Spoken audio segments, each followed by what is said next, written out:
Hi everyone, my name is Raja Ahmad Hamizan and I am from BEE. So today I'm going to make a video presentation during my internship at IPSH Sdn Bhd.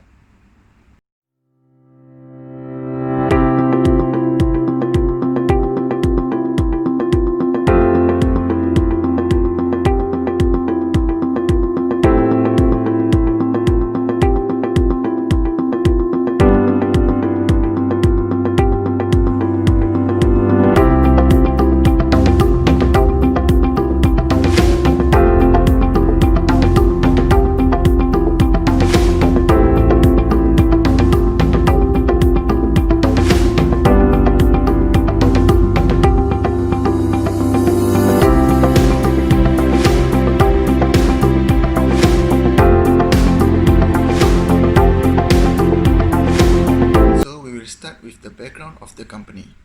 IPSH has established since 1987.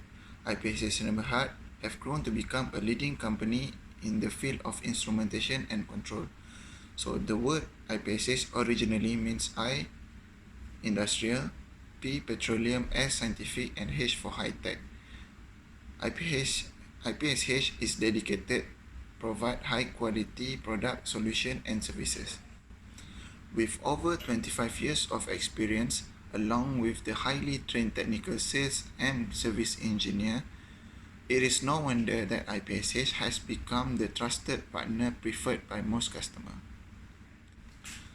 So, the company had control and covers a diverse range of market sectors such as water and wastewater treatment, industrial process and automation, biogas, environmental monitoring, academic and research, forestry, agriculture and aquaculture, and lastly, occupational safety and health. IPSH also supply many products to the high-end customers such as TNB, Petronas, Indah Water, Daikin, Renhill, and also Hongleong Yamaha Motor. IPSH also had become the main distributor for certain product instrumentation such as Alia, QNT, Noken, Genco, and also GDS.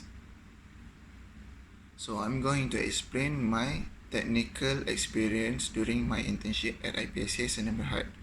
So we will start with the panel installation works. This is the wiring panel installation for QTLD converter, which function to convert the analog measurement to digital measurement from the electromagnetic flow meter sensor. To design the wiring installation, firstly we need to cut the trunking.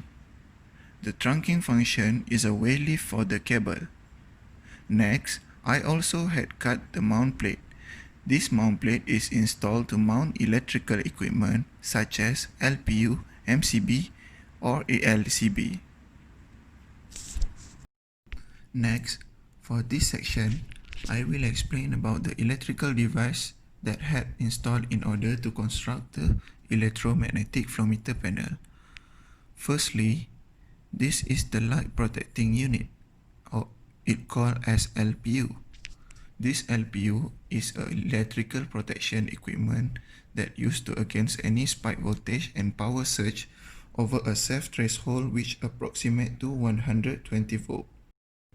Next, miniature circuit breaker, or call it as MCB, also need to be mounted because this device able to switch off the electric circuit automatically when their network is overloaded and in a defective state. For the tagging part, it is very useful because each cable termination should be marked to separate each type of cable, and this also makes it easier for engineer to solve problem however it happen in the future. Lastly, connector. Electrical connector are used to join these two form a continuous path for electrical current to flow.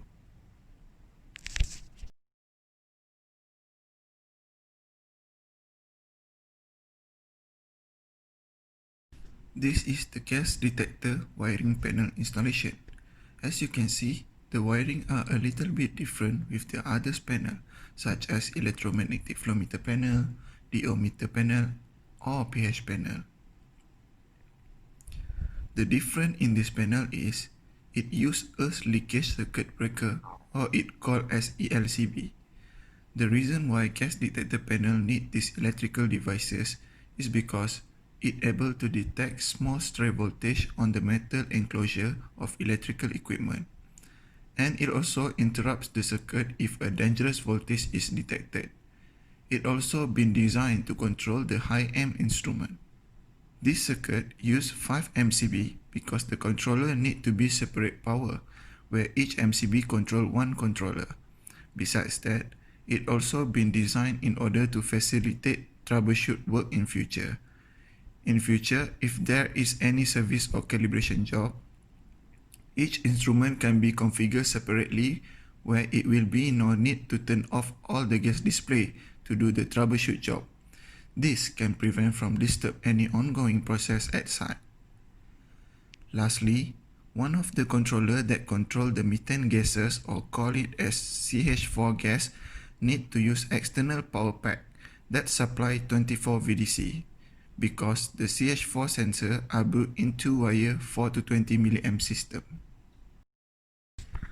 Lastly, this is the final testing before the panel had been sent to the customer. After done wiring installation, this panel need to be tested to power up, and we need to monitor if the instrument is stable or not.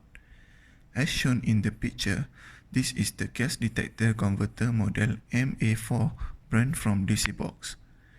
This controller function is to convert the sensor analog value into digital value by using 4 mA to 20 mA configuration. There are 4 units of converter need to be installed on the panel because each controller display different type of gas. The arrangement of the controller are according to the density of the gas. It started by methane, CH4, carbon dioxide, CO, oxygen, O2, and hydrogen sulfide, H2S.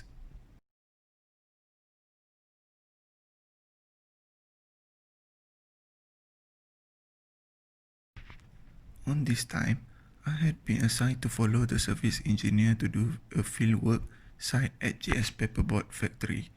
The job task was to calibrate the electromagnetic flow meter sensor. As you can see, this is electromagnetic flow meter sensor brand from Alia. A magnetic flow meter is a transducer that measures fluid flow by the voltage induced across the liquid by its flow through a magnetic field. Let's take a closer look on how the electromagnetic field measurement works. 2 field coils are located inside each of the electromagnetic flow meter. This coil will generate a magnetic field over the entire cross-section of measuring tube. 2 electrodes, which can pick up the voltage, are installed at each side in the wall of the tube.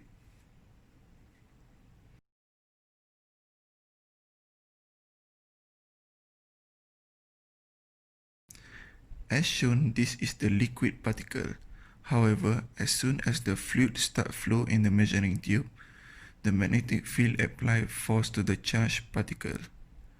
As a result, the positive and negative particle will be separated. Then the electrical voltage will form, which detected and measured by the 2 electrodes. This voltage is proportional to the velocity of the pipeline. Then the flow volume can be calculated. Next, this is the portable ultrasonic electromagnetic flow meter brand from Aria. This device function is to measure the electromagnetic flow meter by using ultrasonic sensor. As it is a portable device, so it will be able to measure the flow on any dimension of the pipe. So this is the method on how the calibration work done. Firstly, the portable cannot be placed near the electromagnetic flow meter because there are turbulence in the pipe, so it will not be able to measure the flow accurately. It must be placed where the pipe flow is same with the electromagnetic flow meter dimension position.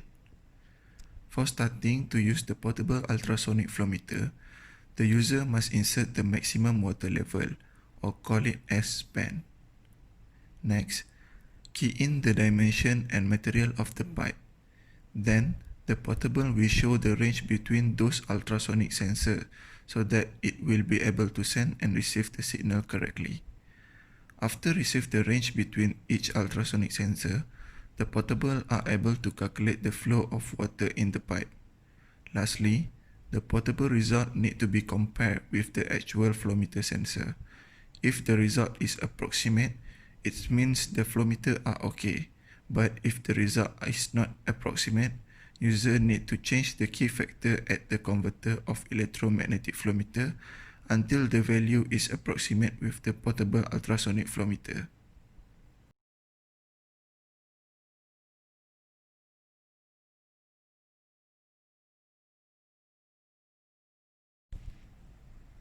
The job on this day was to replace and calibrate the new pH sensor at water treatment plant at Hong Leong Yamaha factory. Usually, every factory had a water treatment plant.